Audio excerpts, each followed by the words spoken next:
श्री परमात्मने नमः।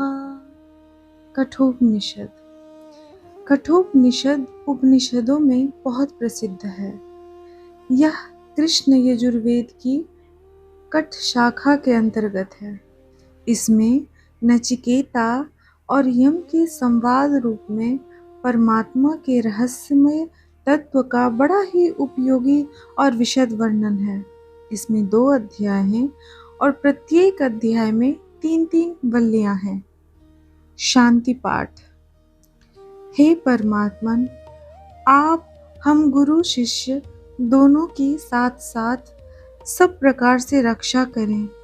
हम दोनों का आप साथ साथ समुचित रूप से पालन पोषण करें।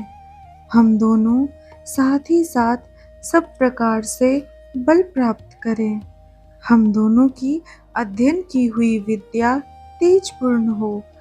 कहीं किसी से हम विद्या में परास्त ना हो और हम दोनों जीवन भर परस्पर स्नेह सूत्र से बंधे रहें।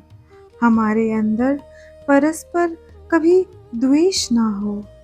हे परमात्मन, तीनों तापों की निवृत्ति हो। प्रथम अध्याय, प्रथम वल्ली। ग्रंथ के आरंभ में परमात्मा का स्मरण मंगल कारक है, इसलिए यहाँ सर्वप्रथम ओंकार का उच्चारण करके उपनिषद का आरंभ हुआ है। जिस समय भारतवर्ष का पवित्र आकाश यज्ञ धूम और उसके पवित्र सौरभ से परिपूर्ण रहता था, त्यागमूर्ति ऋषि महर्षियों के द्वारा गाए हुए वेद मंत्रों की दिव्य ध्वनि से सभी दिशाएं गूंजती रहती थी। उसी समय का यह प्रसिद्ध इतिहास है। गौतम वंशीय वाजश्रवात्मज महर्षि अरुण के पुत्र अथवा अन्य के प्रचुर दान से महान कीर्ति पाए हुए महर्षि अरुण के पुत्र उद्यालक ऋषि ने फल की कामना से विश्वजीत नामक एक महान यज्ञ किया। इस यज्ञ में सर्वस्व दान करना पड़ता है, अतएव उद्दालक ने भी अपना सारा धन ऋत्विजों और सदस्यों को दक्षिणा में दे दिया। उद्यालक जी के नचिकेता नाम से प्रसिद्ध एक पुत्र था। उस समय गोधन की प्रधान धन था और वाजश्रवस उद्यालक के घर में इस धन की प्रचुरता थी। होता, अध्वर्यु, ब्रह्मा और दाता ये 4 प्रधान ऋत्विज होते हैं। ऐसा माना गया है कि इनको सबसे अधिक गौएं दी जाती हैं।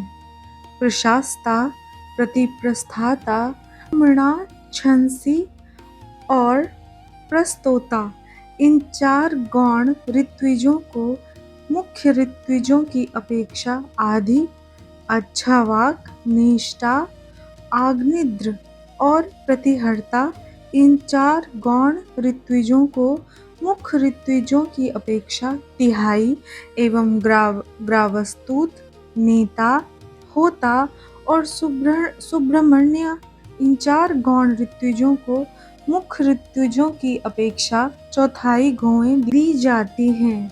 नियमानुसार इन सब को दक्षिणा के रूप में देने के लिए गौएं लाई जा रही थी। उस समय बालक नचिकेता ने उनको देख लिया। उनकी दयनीय दशा देखते ही उसके निर्मल अंतःकरण में श्रद्धा, आस्तिकता ने प्रवेश किया और वह सोचने लगा, पिताजी, ये कैसी गौएं दक्षिणा में दे रहे हैं? अब इनमें न तो झुककर जल पीने की शक्ति रही है, न इनमें मुख में घास चबाने के लिए दांत ही रह गए हैं और न इनके स्तनों में तनिक सा दूध ही बचा है। अधिक क्या, इनकी तो इंद्रियां भी निश्चेष्ट हो चुकी हैं। इनमें गर्भधारण करने तक की भी सामर्थ्य नहीं है। भला ऐसी निरर्थक और मृत्यु के समीप पहुंची हुई गौएं जिन ब्राह्मणों के घर जाएंगी उनको दुख के सिवा ये और क्या देंगी। दान तो उसी वस्तु का करना चाहिए जो अपने को सुख देने वाली हो, प्रिय हो और उपयोगी हो, तथा वह जिनको दी जाए उन्हें भी सुख और लाभ पहुंचाने वाली हो। दुखदायिनी अनुपयोगी वस्तुओं को दान के नाम पर देना तो दान के ब्याज से अपनी विपद टालना है और दान ग्रहण करने वालों को धोखा देना है। इस प्रकार के दान से दाता को वे नीच योनियों और नरकादि लोक मिलते हैं जिनमें सुख का कहीं लेश भी नहीं है। पिताजी, इस दान से क्या सुख पाएंगे? यह तो यज्ञ में वैगुण्य है जो इन्होंने सर्वत्र दान रूपी यज्ञ करके भी उपयोगी गौओं को मेरे नाम पर रख लिया है, और सर्वस्व में तो मैं भी हूँ। मुझको तो इन्होंने दान में दिया नहीं, पर मैं इनका पुत्र हूँ। अतएव मैं पिताजी को इस अनिष्टकारी परिणाम से बचाने के लिए अपना बलिदान कर दूंगा। यही मेरा धर्म है। यह निश्चय करके उसने अपने पिता से कहा, पिताजी, मैं भी तो आपका धन हूँ, आप मुझे इसको किसको देते हैं? पिता ने कोई उत्तर नहीं दिया। तब नचिकेता फिर कहा, पिताजी, मुझे किसको देते हैं? पिता ने इस बार भी उपेक्षा की, पर धर्मवीरू और पुत्र का कर्तव्य जानने वाले नचिकेता से नहीं रहा गया। उसने तीसरी बार फिर वही कहा, पिताजी, आप मुझे किसको देते हैं? अब ऋषियों को क्रोध आ गया और उन्होंने आवेश में आकर कहा, तुझे देता हूँ मृत्यु को। यह सुनकर नचिकेता मन ही मन विचारने लगा। शिष्यों और पुत्रों की 3 श्रेणियां होती है, उत्तम, मध्यम और अधम। जो गुरु या पिता का मनोरथ समझकर उनकी आज्ञा की प्रतीक्षा किए बिना ही उनकी रुचि के अनुसार कार्य करने लगता है, वे उत्तम हैं। जो आज्ञा पाने पर कार्य करते हैं, वे मध्यम हैं। और जो मनोरथ जान लेने और स्पष्ट आदेश सुन लेने पर भी तदनुसार कार्य नहीं करते, वे अधम हैं। मैं बहुत से शिष्यों में तो प्रथम श्रेणी का हूँ। प्रथम श्रेणी के आचरण पर चलने वाला हूँ, क्योंकि उनसे पहले ही मनोरथ समझकर कार्य कर देता हूँ। बहुत से शिष्यों से मध्यम श्रेणी का भी हूँ। मध्यम श्रेणी के आचार पर भी चलता आया हूँ, परंतु अधम श्रेणी का तो हूँ ही नहीं। आज्ञा मिले और सेवा ना करूं, ऐसा तो मैंने कभी किया ही नहीं। फिर पता नहीं पिताजी ने मुझे ऐसा क्यों कहा। मृत्यु देवता का भी ऐसा कौन सा प्रयोजन है जिसको पिताजी आज मुझे उनको देकर पूरा करना चाहते हैं। संभव है पिताजी ने क्रोध के आवेश में ही ऐसा कह दिया हो, परंतु जो भी कुछ हो, पिताजी का वचन तो सत्य करना ही है। इधर ऐसा दिख रहा है कि पिताजी अब पश्चाताप कर रहे हैं, अतएव उन्हें सांत्वना देने की आवश्यक है। यह विचार कर नचिकेता एकांत में पिता के पास जाकर उनकी शोक निवृत्ति के लिए इस प्रकार आश्वासन पूर्ण वचन बोला, पिताजी, अपने पिता महादि पूर्वजों का आचरण देखिए और इस समय के दूसरे श्रेष्ठ पुरुषों का आचरण देखिए। उनके चरित्र में ना कभी पहले असत्य था, ना अब है। असाधु मनुष्य ही असत्य का आचरण किया करते हैं, परंतु उस असत्य से कोई अजर अमर नहीं हो सकता। मनुष्य मरण धर्म है। यह अनाज की भांति जरा जीर्ण होकर मर जाता है और अनाज की भांति ही कर्मवश पुनः जन्म ले लेता है। अतएव इस अनित्य जीवन के लिए मनुष्य को कभी कर्तव्य का त्याग करके मिथ्या आचरण नहीं करना चाहिए। आप शोक का त्याग कीजिए और अपने सत्य का पालन कर मुझे मृत्यु के पास जाने की अनुमति दीजिए। पुत्र के वचन सुनकर उद्दालक को दुख हुआ, परंतु नचिकेता की सत्यपरायणता देखकर उन्होंने उसे यमराज के पास भेज दिया। नचिकेता को यम सदन पहुंचने पर पता लगा कि यमराज कहीं बाहर गए हुए हैं। अतएव नचिकेता 3 दिनों तक अन्न जल ग्रहण किए बिना ही यमराज की प्रतीक्षा करता है। यमराज के लौटने पर उनकी पत्नी ने कहा, साक्षात अग्नि ही मानो तेज से प्रज्वलित होकर एक ब्राह्मण अतिथि के रूप में गृहस्थ के घर पर पधारते हैं।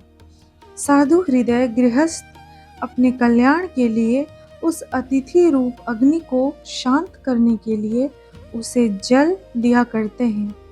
अतएव हे सूर्यपुत्र, आप उस ब्राह्मण बालक के पैर धोने के लिए तुरंत जल ले आइए। भाव यह है कि वह अतिथि लगातार 3 दिनों से आपकी प्रतीक्षा में अनशन किए बैठा है। आप स्वयं उसकी सेवा करेंगे तभी वह शांत होगा।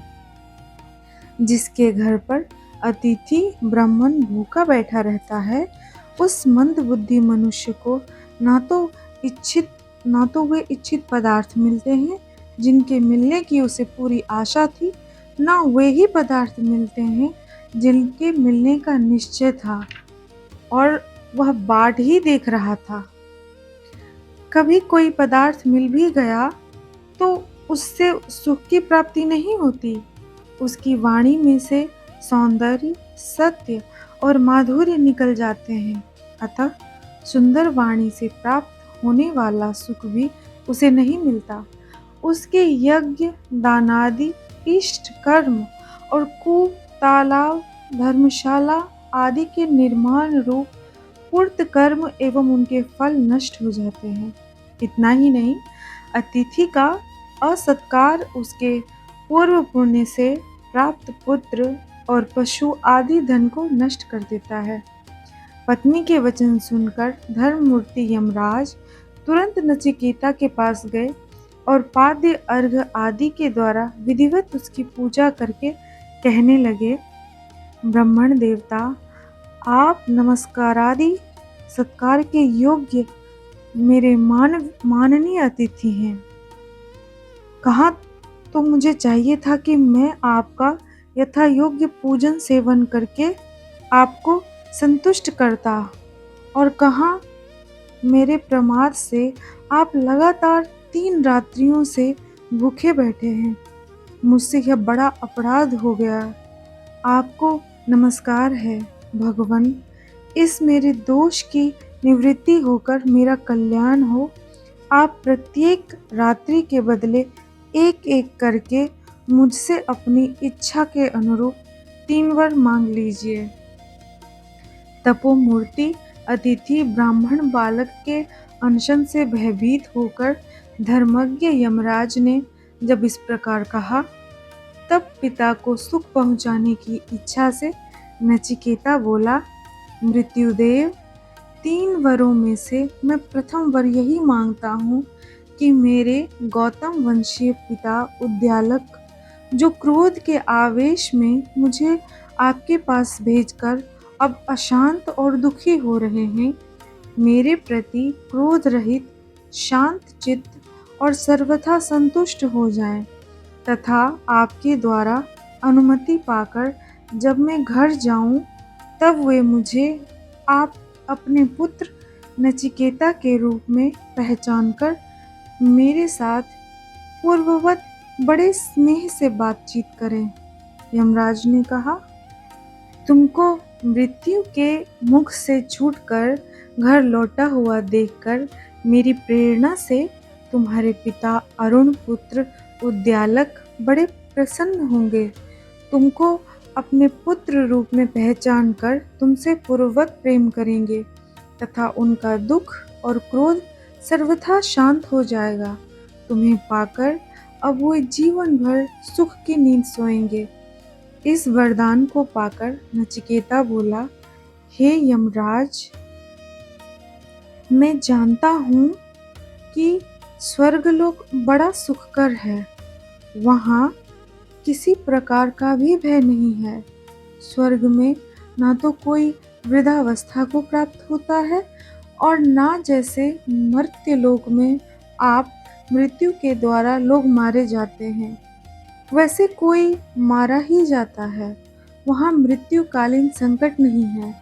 यहाँ जैसे प्रत्येक प्राणी भूख और प्यास दोनों की ज्वाला से जलते हैं वैसे वहाँ नहीं जलना पड़ता।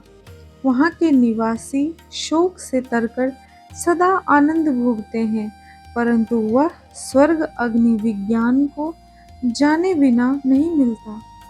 हे मृत्युदेव, आप उस स्वर्ग के साधनभूत अग्नि को यथार्थ रूप से जानते हैं।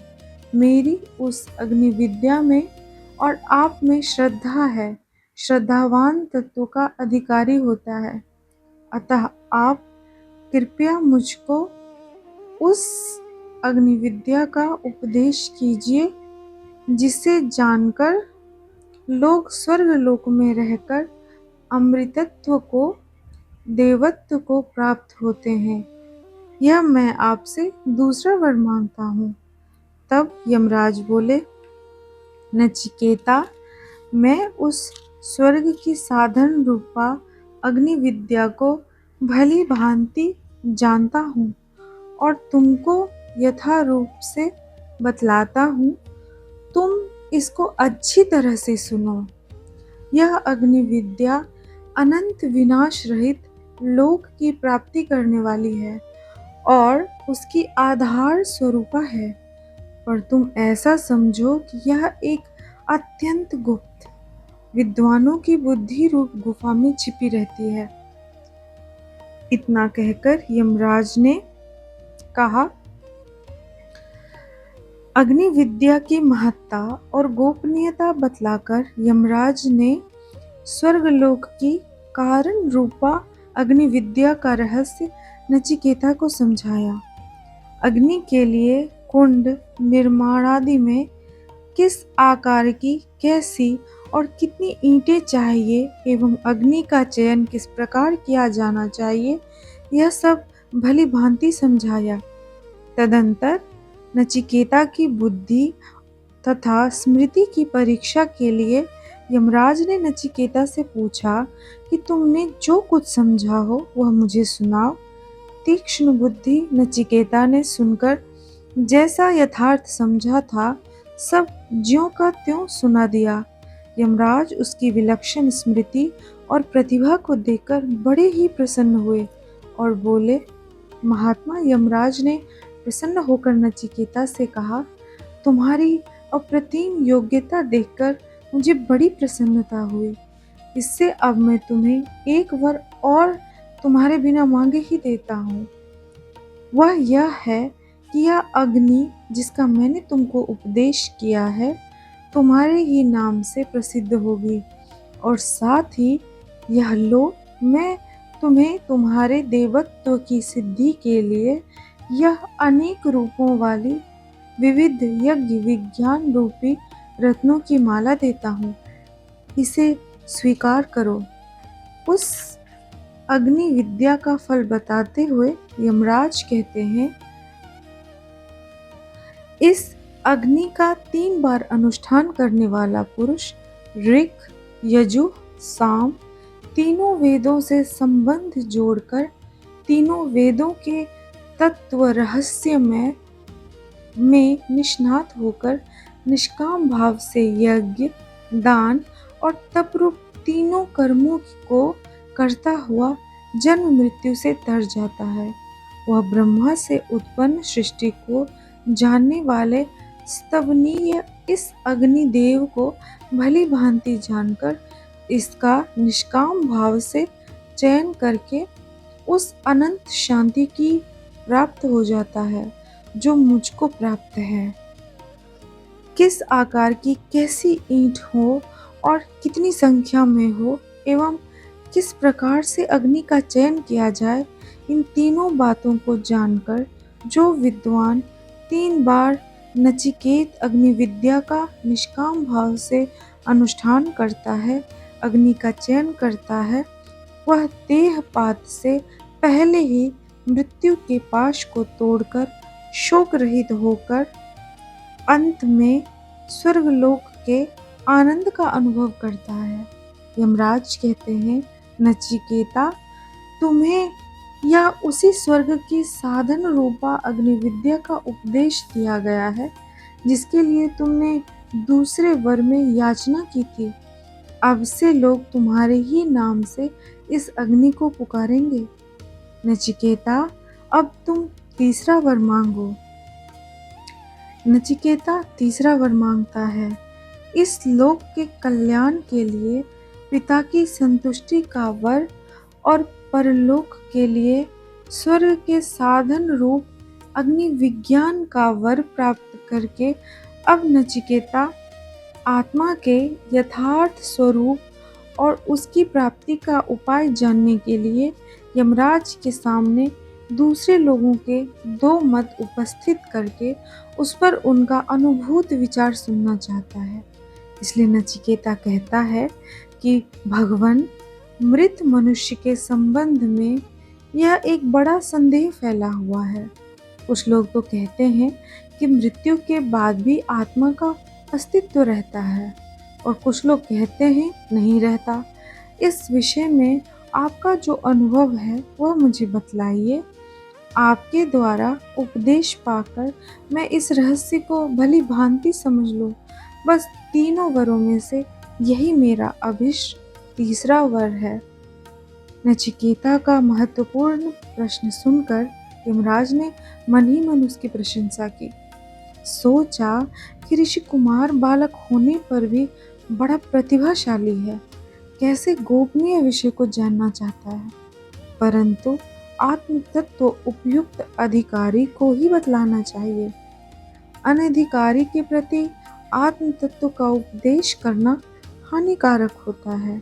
अतएव पहले पात्र परीक्षा की आवश्यकता है।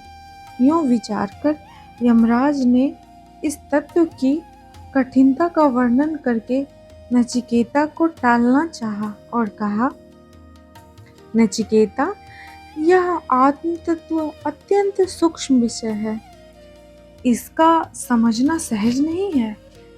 पहले देवताओं को भी इस विषय में संदेह हुआ था, उनमें भी बहुत विचार विनिमय हुआ था, परंतु वे भी इसको जान नहीं पाए। अतएव तुम दूसरा वर मांग लो। मैं तुम्हें 3 वर देने का वचन दे चुका हूँ, अतएव तुम्हारा ऋणी हूँ, पर तुम इस वर के लिए जैसे महान जन ऋषि को दबाता है वैसे मुझको मत दबाओ। इस आत्म तत्व विषय वर को मुझे लौटा दो, इसको मेरे लिए छोड़ दो।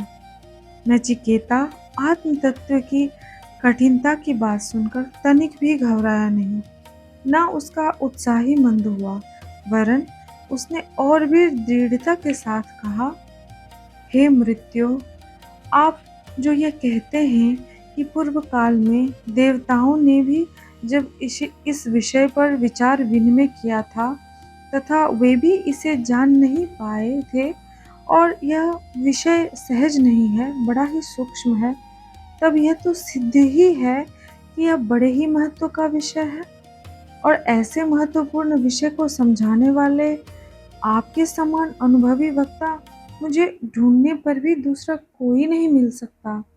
आप कहते हैं इसे छोड़कर दूसरा वर मांग लो, परंतु मैं तो समझता हूँ कि इसकी तुलना का दूसरा कोई वर है ही नहीं। अतएव कृपा पूर्वक मुझे इसी का उपदेश दीजिए।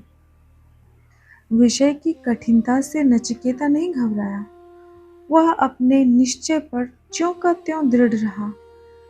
इस एक परीक्षा में वह उत्तीर्ण हो गया।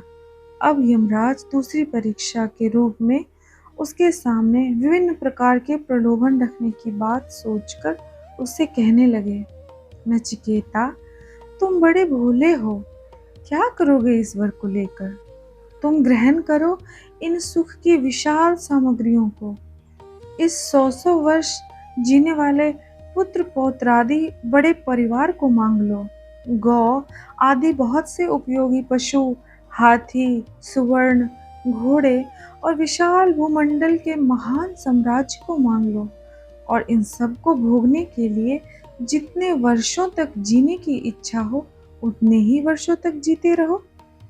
नचिकेता, यदि तुम प्रचुर धन संपत्ति, दीर्घ जीवन के लिए उपयोगी सुख सामग्रियां अथवा और भी जितने भोग मनुष्य भोग सकता है, उन सबको मिलाकर उस आत्म तत्व विषयक वर के समान समझते हो तो इन सबको मांग लो। तुम इस विशाल भूमि के सम्राट बन जाओ, मैं तुम्हें समस्त भागों को इच्छानुसार भोगने वाला बनाए देता हूँ। इस प्रकार यहाँ यमराज के वाक चातुर्य से आत्म तत्व का महत्व बढ़ाते हुए नचिकेता को विशाल भोगों का प्रलोभन दिया गया। इतने पर भी नचिकेता अपने निश्चय पर अटल रहा। तब स्वर्ग के देवी भागों का प्रलोभन देखते हुए यमराज ने कहा, नचिकेता, जो जो भोग मृत्यु लोक में दुर्लभ है उन सबको तुम अपने इच्छानुसार मांग लो। ये रथों और विविध प्रकार के वाद्यों सहित जो स्वर्ग की सुंदरी रमणियां हैं, ऐसी रमणियां मनुष्यों में कहीं नहीं मिल सकती।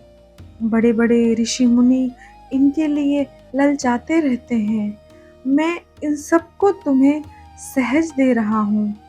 तुम इन्हें ले जाओ और इनसे अपनी सेवा कराओ।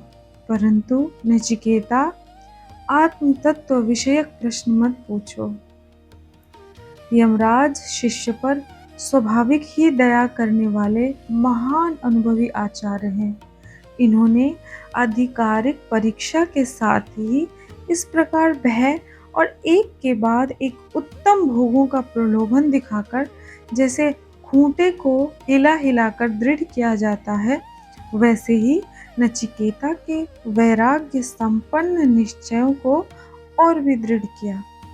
पहले कठिनता का भय दिखाया, फिर इस लोक के एक से एक बढ़कर भोगों के चित्र उसके सामने रखे और अंत में स्वर्गलोक में भी उसका वैराग्य करा देने के लिए स्वर्ग के दैवी भोगों का चित्र उपस्थित किया और कहा कि इनको यदि तुम अपने उस आत्म तत्व संबंधी वर के समान समझते हो तो इन्हें मांग लो। परंतु नचिकेता तो दृढ़ निश्चयी और सच्चा अधिकारी था। वह जानता था कि इस लोक और परलोक के बड़े से बड़े भोग सुख की आत्मज्ञान के सुख के किसी क्षुद्रतम अंश के साथ भी तुलना नहीं की जा सकती।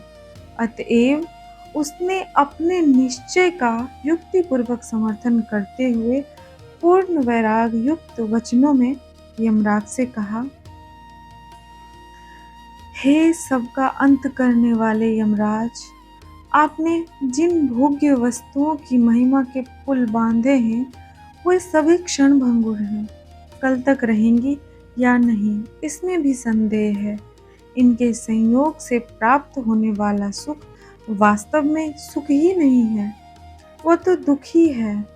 ये भोग्य वस्तुएं कोई लाभ तो देती ही नहीं, वरन मनुष्य की इंद्रियों के तेज और धर्म को हरण कर लेती हैं। आपने जो दीर्घ जीवन देना चाहा है वह भी अनंत काल की तुलना में अत्यंत अल्प ही है। जब ब्रह्मा आदि देवताओं का जीवन भी अल्पकाल का है, एक दिन उन्हें भी मरना पड़ता है, तब औरों की तो बात ही क्या। अतएव मैं यह सब नहीं चाहता। ये आपके रथ, हाथी, घोड़े, ये रमणियां और इनके नाच गान आप अपने ही पास रखें। आप जानते ही हैं, धन से मनुष्य कभी तृप्त नहीं हो सकता। आग में घी ईंधन डालने से जैसे आग जरों से भड़कती है, उसी प्रकार धन और भोगों की प्राप्ति से भोग कामना का और भी विस्तार होता है। वहाँ तृप्ति कैसी, वहाँ तो दिन रात अपूर्णता और अभाव की अग्नि में ही जलना पड़ता है। ऐसे दुख में धन और भोगों को कोई भी बुद्धिमान पुरुष नहीं मांग सकता। मुझे अपने जीवन निर्वाह के लिए जितने धन की आवश्यकता होगी, उतना तो आपके दर्शन से अपने आप प्राप्त हो जाएगा। रही दीर्घ जीवन की बात, सो जब तक मृत्यु के पद पर आपका शासन है, तब तक मुझे मरने का भी भय क्यों होने लगा? अतएव किसी भी दृष्टि से दूसरा वर मांगना उचित नहीं मालूम होता। इसलिए मेरा प्रार्थनीय तो यह आत्म तत्व विषयक वर ही है, मैं उसे लौटा नहीं सकता। इस प्रकार भोगों की तुच्छता का वर्णन करके अब नचिकेता अपने वर का महत्व बतलाता हुआ उसी को प्रदान करने के लिए दृढ़ता पूर्वक निवेदन करता है। हे यमराज, आप ही बताइए, भला आप सरीखे अजर अमर महात्मा देवताओं का दुर्लभ एवं अमोघ संग प्राप्त करके मृत्यु लोक का जरा मरणशील ऐसा कौन बुद्धिमान मनुष्य होगा जो स्त्रियों के सौंदर्य, क्रीड़ा और आमोद प्रमोद में आसक्त होकर और दृष्टिपात करेगा? इस लोक में दीर्घ काल तक जीवित रहने में आनंद मनेगा? नचिकेता कहता है, हे यमराज, जिस आत्म तत्व संबंधी महान ज्ञान के विषय में लोग यह शंका करते हैं कि मरने के बाद आत्मा का अस्तित्व रहता है या नहीं, उसके संबंध में निर्णयात्मक जो आपका अनुभूत ज्ञान हो, मुझे कृपा पूर्वक उसी का उपदेश दीजिए। यह आत्म तत्व संबंधी वर अत्यंत गूढ़ है, यह सत्य है, पर आपका शिष्य यह नचिकेता इसके अतिरिक्त दूसरा कोई वर नहीं चाहता। प्रथम वल्ली समाप्त। हम इसके आगे का वल्ली अगले वीडियो में देखेंगे।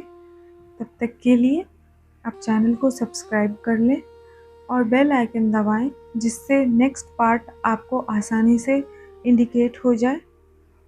आज के लिए धन्यवाद। ओम शांति शांति शांति।